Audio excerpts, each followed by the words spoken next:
Hello, வணக்கம். நான் கிஷோர்ஜி office கோயம்புத்தூர்லேருந்து கால் பண்ணியிருக்கேங்க. சொல்லுங்க. சார் ஒரு சர்வீஸ் கால் சார். 2 நிமிஷம் பேசலாமா? ஃப்ரீயாக இருக்கீங்களா? சொல்லுங்க சார். இது ஒரு சர்வீஸ் காலுங்க. 2 நிமிஷம் பேசலாமா? ஃப்ரீயாக இருக்கீங்களா? சார் பேசுங்க சார். ஜியோலேருந்து தானே பேசுகிறேங்க. சொல்லுங்க sir. Yes sir. Sir Tirupati sir, நம்ம ஜியோ நம்பர்லேருந்து இப்போ வேறு ஆப்ரேட்டர் சேஞ்ச் பண்ணிக்கிறதுக்காக ரெக்வஸ்ட் கொடுத்துருந்தீங்க இல்லைங்களா? ஆமாங்க சார். அது ரிலேட்டடாக சார் கால் பண்ணியிருக்கேன். சொல்லுங்க. நம்ம ஜியோ பயன்படுத்துறதுல உங்களுக்கு ஏதாவது சிரமம் இருக்குங்களா? ஆமாங்க, இந்தியா முழுசுமே சிரமம் தான் இருக்குது சார். மக்களுக்கு, இல்லாத மக்களுக்கு எல்லாருக்குமே சிரமம் தான். காசு இருக்கிறவங்களுக்கு கொண்டாட்டம், காசு இல்லாதவங்களுக்கு திண்டாட்டம். அங்கே வந்து ஜியோ கம்பெனி ஓனர் வந்து அம்பானி சார், அவர் கல்யாணத்துக்கு கோடி கணக்கில் 5000 கோடி 10,000 கோடி செலவு பண்ணிக்கிறாரு. அவர் பாட்டுக்கு விலையை ஏற்றிட்டாரு. சர்வீஸே ஒன்றும் போவராக இருக்குது. இன்டர்நெட் வேகம் இல்லை, ஒழுங்காக நெட்ஒர்க்கே கிடைக்க மாட்டேங்குது. இதெல்லாம் சரி பண்ணாமல் விலையை ஏற்றினா சாதாரண மக்கள் எப்படி யூஸ் பண்ணுவாங்க சொல்லுங்கள். சாரி சார், உங்கள் ஃப்ரஸ்ட்ரேஷன் புரியுது. ஃப்ரீயாக எதுக்கு கொடுத்தீங்க ஃபஸ்ட்டு? 2016 ஃப்ரீயாக நெட்ஒர்க் கொடுத்து எல்லாரையுமே வந்து கவர்ச்சி பண்ணீங்க. இப்போ எல்லாத்தையுமே விலை எல்லாம் ஊருக்கு முன்னே விலை ஏற்றுறீங்க. இதெல்லாம் ஏமாத்து வேலை தானே, இது பித்தலாட்டம் தானே இந்த மாதிரி பண்ணுறது. ஃப்ரீயாக கொடுத்து ஜனங்களை கவர் பண்ணி இப்போ ஊருக்கு முன்னாடி விலை ஏற்றுறது வந்து பித்தலாட்டம் தானே, இது ஏமாத்துறது தானே, பகல் கொள்ள தானே சார் இது. கேட்கறதுக்கு யாருமே இல்லையா? இல்லை, உங்களெல்லாம் கேட்கறதுக்கு ஜியோ கம்பெனி கேட்கறதுக்கு எவனுமே இல்லைன்னு நினச்சிட்டிங்களா எப்படி? நீங்கள் ஒரு ஒன்று தான் நெட்ஒர்க்கே இருக்குது இந்தியாவில், வேற எதுவுமே கிடையாது. எல்லா நெட்ஒர்க்கையும் ஒழிச்சிட்டிங்க. 10-15 நெட்ஒர்க் இருந்துச்சு. ஜியோக்காரன் வந்து நாட்டையே அந்த ஜியோ அந்த சிம் நெட்ஒர்க்கே ஒழிச்சிட்டாங்க எல்லாமே. இப்போ பாரத் அப்படின்னு சொல்லிட்டு அதில் வர்றது கொடை வேற, எல்லாத்துலேயும் நீங்கள் உள்ள வர்றீங்க. எல்லாம் நீங்கள் ஃபிக்ஸ் பண்ணுறது தான் ரேட்டு. நீங்கள் ஃபிக்ஸ் பண்ணுற ரேட்டை தான் நாங்கள் யூஸ் பண்ணணும் ஜனங்க. என்ன நெட்ஒர்க் கொடுக்குறீங்க ஃபஸ்ட்டு? உங்கள் நெட்ஒர்க் ஸ்பீடு இருக்கா ஃபஸ்ட்டு? 5G ஒழுங்காக உங்களால் எல்லா ஏரியாலும் கொடுக்க முடியுதா?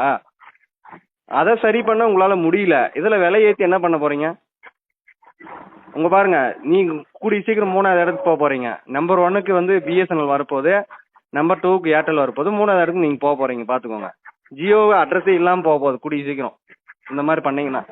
விலையை ஒழுங்காக குறைக்கலன்னா கண்டிப்பாக ட்ராய்க்கெல்லாம் நாங்கள் வந்து ரெக்வஸ்ட் வச்சு கம்பெனியும் மூட சொல்லுவோம். ஏன்னா 2016 ஃப்ரீயாக கொடுக்குறோம் நெட்ஒர்க், எல்லாமே ஃப்ரீ நெட்ஒர்க்குன்னு கொடுத்து ஜனங்களை ஏமாற்றி நீங்கள் வந்து ஜனங்களை சிம்மை வாங்க வச்சு விற்ற ஆளுங்க நீங்கள். இப்போ வந்து நீங்கள் வேற விலையை ஏற்றிருக்கீங்க. ஏன் எல்லா நெட்ஒர்க்கோட ஃபஸ்ட்டு ஃப்ரீயாக கொடுத்த ஆளுங்க, இப்போ ஏன் கம்மியாக கொடுக்குறதுக்கு என்ன உங்களுக்கு? ஃப்ரீயாக ஒன்றும் உங்களுக்கு கொடுக்க சொல்லல. இப்போ ரேட்டை கம்மியாக கொடுங்க. பிஎஸ்என்எலோட கம்மியாக கொடுக்கலாம்ல நீங்கள். எல்லாம் நம்பர் 1 இடத்துல நீங்கள் தானே இருக்கீங்க. இல்லை சார், நம்பர் 1 இடத்துல நீங்கள் தானே இருக்கீங்க. உங்களுக்கு வருமானம் பத்தலையா? அம்பானி சார் வந்து அங்கே உட்காந்து மும்பையில் ஆடம்பரமாக உலகத்தில் இருக்கிற எல்லாரையும் கூப்பிட்டு பார்ட்டி வைப்பார். இங்கே நாங்கள் வந்து ரீசார்ஜ் பண்ணி சாகணுமா? அவ்வளோ அமௌண்ட்டுக்கு ரீசார்ஜ் பண்ணி நாங்கள்லாம் கஷ்டப்பட்டு உழைக்கிறோம். எங்கள் காசு ரீசார்ஜ் பண்ணால் தான் நீங்கள் கோடீஸ்வரன் ஆக முடியும். அம்பானிக்கு வருமானம் வரும், இல்லைன்னா வருமா சொல்லுங்க? புரியுது. யாரோட பணங்க? எதுக்கு அந்த அந்த அளவுக்கு ஆடம்பரம் நீங்கள் பண்ணிக்கோங்க, இல்லைன்னு சொல்ல. எங்களுக்கு விலை ஏற்றி தான் நீங்கள் ஆடம்பரமாக பண்ணணுமா? எவன் காசு சொல்லுங்க? இந்திய கவர்மெண்ட்டும் உங்களை கேட்கறது இல்லை, வாரி வாரி கொடுக்குறாங்க. யாரும் கேட்கறதுக்கே நாதி இல்லை. அப்படிதான் நினச்சின்னு இருக்கீங்க ஜியோ கம்பெனி. பார்த்துக்கோங்க, கண்டிப்பாக உங்கள் கம்பெனி வந்து திவால் ஆக போகுது. இது என்னோட சாபமாகவே விட்றேன், பார்த்துக்கோங்க. கடவுள் கண்டிப்பாக தண்டனை கொடுப்பாரு ஜியோ கம்பெனிக்கு. நெட்ஒர்க் எல்லாமே மாற போகிறாங்க சார். சத்தியமாகவே இந்தியாவில் பூராமே நெட்ஒர்க் ஜியோலேருந்து எல்லாமே மாறணும். நாங்களே இதெல்லாம் பொதுமக்கள் வந்து என்ன பண்ணுவோம்னா, எல்லாருமே ஜியோலேருந்து மாறிடுங்கன்னு சொல்லிட்டு நாங்களே விளம்பரம் படுத்துவோம். ஃபேஸ்புக்கு, வாட்ஸ்அப் எல்லாத்துலேயுமே. எங்களுக்கு பிஎஸ்என்எல் கம்பெனி வந்து டவர் ஒழுங்காக கொடுக்கலன்னா கூட பரவாயில்ல, நாங்கள் அதை தான் யூஸ் பண்ணுவோம் இனிமேல். புரியுதுங்களா? கண்டிப்பாக இதோட எழுச்சி கண்டிப்பாக போராட்டங்கள் வெடிக்கும், பார்த்துக்கோங்க. ஏன்னா இருக்கிற கம்பெனி எல்லாமே உங்களால் ஒழிஞ்சுது. இப்போ வந்து நீங்கள் தான் ஒரே கம்பெனின்ற ஒரு இதை வந்து உருவாக்கணுன்றதுனால, மோனோபோலியை உருவாக்கணும், காம்படிஷனே இருக்கக்கூடாதுன்னு சொல்லிட்டு நீங்கள் இஷ்டத்துக்கு ஏற்றுறீங்க. யாரை கேட்டுங்க ஏற்றுறீங்க? ட்ராயை வந்து மதிக்கிறீங்களா சொல்லுங்க? எங்களுக்கு வந்து பழையபடி கொடுங்க. 100 ரூபாய்க்கு ரீசார்ஜ் பண்ணால் ஒரு நிமிஷத்துக்கு ஒரு செகண்டுக்கு 1 பைசா அந்த மாதிரி கட் ஆகிறது கொடுங்க. நாங்கள் ஏன் ஃபிக்ஸ்டாக ஒரு அமௌண்ட் ரீசார்ஜ் பண்ணணும்? எங்கள் விருப்பம். நாங்கள் மொத்தத்தில் 100 ரூபாய்க்கு ரீசார்ஜ் பண்ணுறோமோ அதுக்குண்டானது மட்டும் நாங்கள் கால் பேசிக்கிறோம். எங்களுக்கு ஃப்ரீ காலே வேணாம், ஃப்ரீ நெட்ஒர்க்கே வேணாம். நாங்கள் காசு போட்டு நெட்டு யூஸ் பண்ணிக்கிறோம், காசு போட்டு பேசிக்கிறோம். இந்த ஃப்ரீயே வேணாம். யாருங்க இந்த பிளான்லாம் கொண்டு வந்தது? ஜியோக்காரங்க தான் இதெல்லாம் கொண்டு வந்தது. இந்தியாவில் ஒழிச்சிட்டிங்க எல்லாத்தையுமே, சரிங்களா?